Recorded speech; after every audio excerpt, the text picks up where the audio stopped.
नमस्कार। मैं प्रथम वर्ष कला हिंदी साहित्य के प्रथम प्रश्न पत्र में भक्तिकालीन काव्य जो आपकी पुस्तक है उसमें कबीर दास की सप्रसंग व्याख्या आपको करवा रही हूँ।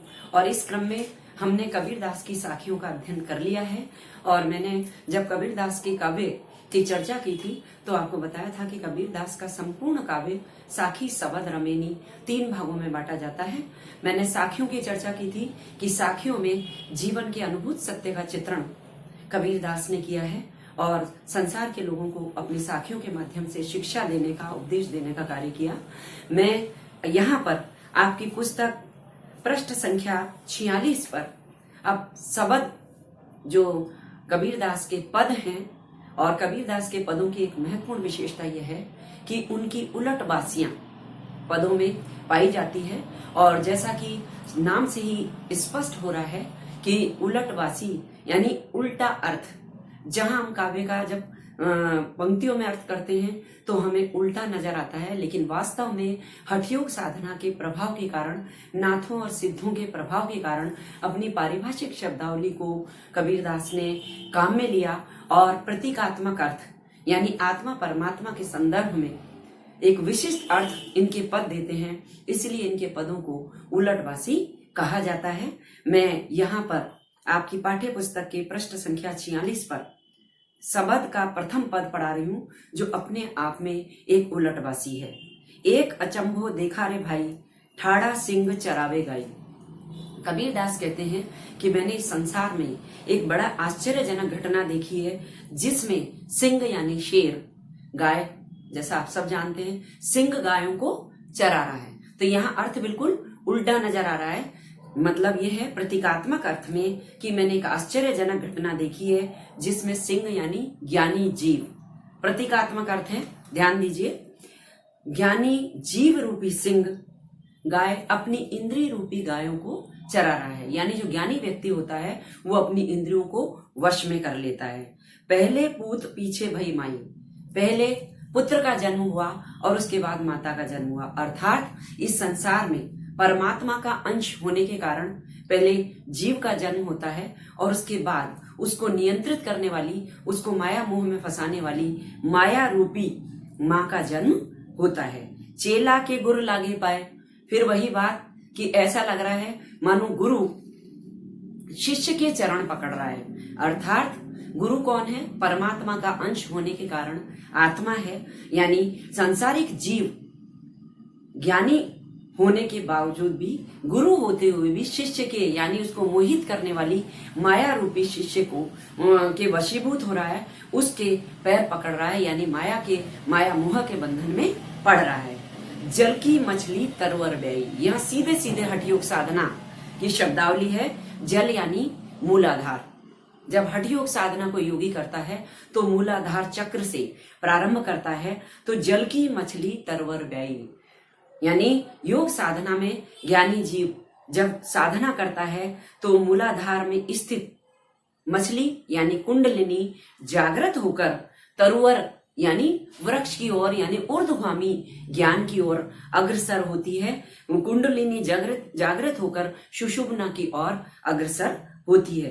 कुत्ता को ले गई बिलाई, कुत्ता यानी यहाँ पर अज्ञानी व्यक्ति से तात्पर्य है, बिलाई यानी माया। यहाँ पर अज्ञानी लोगों को माया रूपी बिल्ली उठाकर ले जाती है। बेलई डारी गोनी घर आई, गोनी यानी गुणी व्यक्ति, घर यानी शून्य महल में।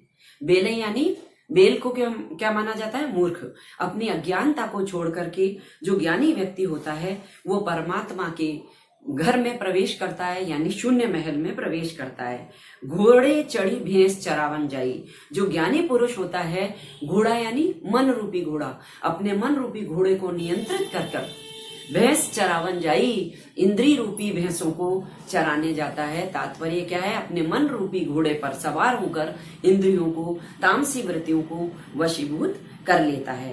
तले करी शाखा ऊपरी करे मूल, उस हठयोग साधना रूपी ज्ञान रूपी वृक्ष की ये विशेषता है कि इस ज्ञान रूपी वृक्ष या ब्रह्म साधना रूपी वृक्ष की तल करी शाखा, शाखा यानी टहनिया, इसकी शाखाएं तो तल में है यानी पृथ्वी पर है और ऊपरी करीमूल और इसकी जड़ आसमान में है। यानी जब ज्ञान के लिए हठयोग साधना की जाती है तो मनुष्य का मन ऊर्ध्वगामी होता है कि निरंतर ऊपर चढ़ता है, तो नीचे से ऊपर की ओर बढ़ने की स्थिति है। इसीलिए इस ज्ञान रूपी या ब्रह्म रंग रूपी वृक्ष की शाखाएं तो धरातल पर है और आसमान में जड़ है। जड़ यानी ब्रह्म रंध्र, ब्रह्म ज्ञान। बहुत भांति जड़ लागे फूल, और इस ब्रह्म रंध्र रूपी जड़ में अनेक प्रकार के ज्ञान रूपी पुष्प खिलते हैं। यानी जब ज्ञानी व्यक्ति ऊर्ध्वगामी होकर के पूरी ज्ञान साधना कर लेता है, योग साधना को प्राप्त कर लेता है, तो उसे ब्रह्म ज्ञान का दर्शन होता है। कहे कबीर या पद को बुझे, कबीर दास कहते हैं बूझना यानी समझना। जो इस पद को समझ जाता है ताको तीनों त्रिभुवन सूझे, यानी उस व्यक्ति को तीनों लोगों का ज्ञान प्राप्त हो जाता है। यानी मैंने आपको प्रारंभ में बताया कि ये कबीर की उलटवासी है, और पारिभाषिक शब्दावली यानी इस हठयोग साधना के ज्ञान को जो प्राप्त कर लेता है उस व्यक्ति को तीनों लोगों के ज्ञान की प्राप्ति हो जाती है। इस पद में इसकी जो पारिभाषिक शब्दावली के कारण थोड़ा क्लिष्ट है ये पद, इस पर आपको थोड़ा ध्यान देना पड़ेगा। साथ ही साथ ठाड़ा सिंह चरावे गाई और तलकर शाखा ऊपर करी मूल, सब जगह यहाँ पर रूपक अलंकार है। परमात्मा का शून्य महल रूपी घर और जो ज्ञान योग रूपी साधना का जो वृक्ष बताया है, यहाँ पर रूपक अलंकार का प्रयोग हुआ है। अनुप्रास अलंकार तो है ही, लेकिन ये कबीर की उलटवासी है, इसकी भाषा थोड़ी क्लिष्ट है और इसकी जो शब्दावली है वो पारिभाषिक शब्दावली है। आगे का पद है, जब थे आत्म तत्व विचारा तब निर्भेर भया सबहीन थे, काम क्रोध गही डारा, व्यापक ब्रह्म सबन में एकई, को पंडित को जोगी, राणा राव कवन सु कहिए, कवन वेद को रोगी। इनमें आप सबहीन में आप सु खेले, नाना भांति गढ़े सब भाणे, रूप धरे धरी मेले, सोची विचार सबई जब देखा, निर्गुण कोई न बतावे, कहे कबीर गुनी और पंडित, मिले लीला जस गावे।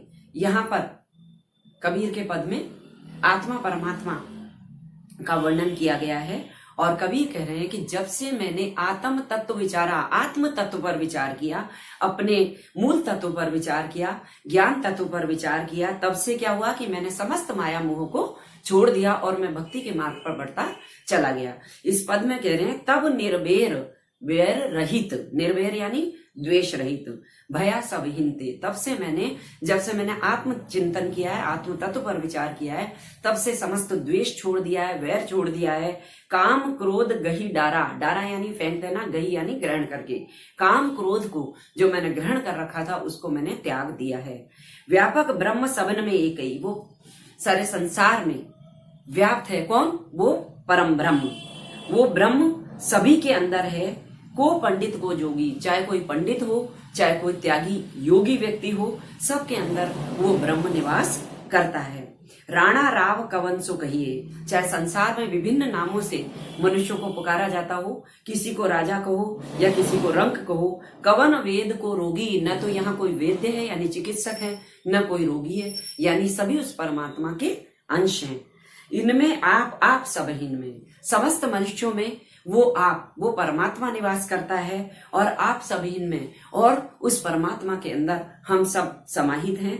आप सु खेले, वो परमात्मा अपने अंश जीव के साथ स्वयं खेलता है, यानी नाना प्रकार की लीलाएं करता है। नाना भांति गढ़े सब भाड़े, जिस प्रकार कुम्हार भाड़े यानी बर्तन बनाता है मिट्टी से अनेक प्रकार के, उसी प्रकार उस परमात्मा रूपी कुम्हार ने भी विभिन्न प्रकार के प्राणियों का जन्म दिया है, रूप धरे धरे मिले, और अनेक अनेक प्रकार का स्वरूप उनको प्रदान किया है, मिला यानी रख दिया है। सोची विचार सबई जब देखा, निर्गुण कोई न बतावे, मैंने सोच समझ करके सारे संसार को देखा, लेकिन उस निर्गुण ब्रह्म के बारे में यहाँ कोई नहीं जानता है। कहे कबीर गुणी और पंडित, मिली लीला जस गावे। इस संसार में जितने भी गुणी और विद्वान व्यक्ति है, पंडित लोग हैं, वो सभी इसीलिए उस परमात्मा को चूंकि जानते नहीं, उसकी महिमा को जानने के लिए उसकी लीला का गान करते हैं। ये पद कबीर का सामान्य पद है और इसमें आत्म चिंतन की बात कही गई है और परमात्मा के महत्व को दिखाया गया है कि वह परमात्मा संपूर्ण जगत में व्याप्त है और सभी मनुष्य उस परमात्मा का एक अंश है। यह रहस्यवाद भी पाया जाता है और आत्मा परमात्मा के अभेद को भी यहाँ पर एकेश्वरवाद की बात भी दिखाई गई है। डगमग छाड़ी दे मन मोरा, अब तो जरे मरे बनी आवे, लीनो हाथ सिंगोरा, होई निसंक मगन हुई नाचे, लोभ मोह भ्रम छाड़े, सूरा कहाँ मरनते डर पे, सती न संचे भाड़े, लोग वेद कुल की मर्यादा, इन्हें गले की फांसी, आधा चलिकर पाछे फिर हो, हुई जगत में हांसी, यह संसार सकल है मेला, राम कहे ते सूचा, कहे कबीर नाव नहीं छाड़ो, गिरत पड़त चढ़ी ऊंचा। इस पद में भी कबीर अपने मन को संबोधित करते हुए कहते हैं, डगमग छाड़े दे मन बोरा, बोरा यानी पागल, हे मेरे पागल चंचल मन, तू डगमगाना छोड़ दे, यानी तू स्थिर हो जा, परमात्मा पर अपना ध्यान स्थिर कर, तू इस सांसारिक माया मोह को छोड़ करके अपनी चंचलता छाड़ दे।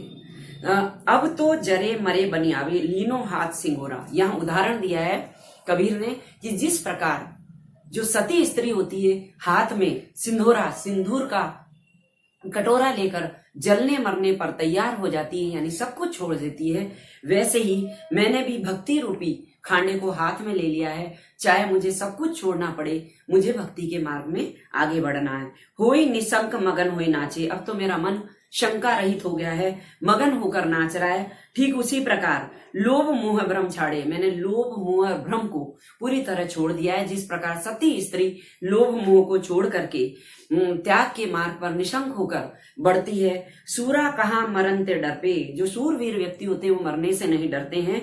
सती न संचय भांडे, जो सती स्त्री होने जाती है, जो अपने पति के साथ में सब कुछ छोड़ देती है, उस व्यक्ति, उस सती जो कि सती होने जा रही है जो स्त्री, वो मन में किसी प्रकार का भ्रम नहीं पालती है। संचय न भांडे, किसी प्रकार का कोई माया मोह छोड़ करके कोई प्रकार का संग्रह नहीं करती है, संचय नहीं करती है। लोक वेद कुल की मर्यादा, इन्हें गले की फांसी।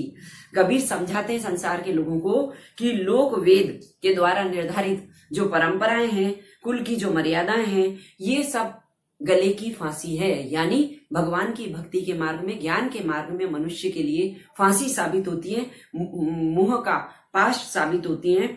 आधा चली कर पीछे फिर हूं, अपने मन को समझाते हुए कहते हैं कि हे मन, मेरे मन, भक्ति के मार्ग में आधा चलने के बाद अगर तू पीछे फिरेगा, पीछे मुड़ेगा, होई जगत में हांसी, तो इस संसार में तेरी भक्ति की मजाक बनेगी, हंसी बनेगी और उपहास का पात्र तू बनेगा। इसीलिए यह संसार सकल है मेला, ये सारा संसार तो माया मोह के और विद्वेष से मेला हुआ है, पवित्रता बिल्कुल नहीं है।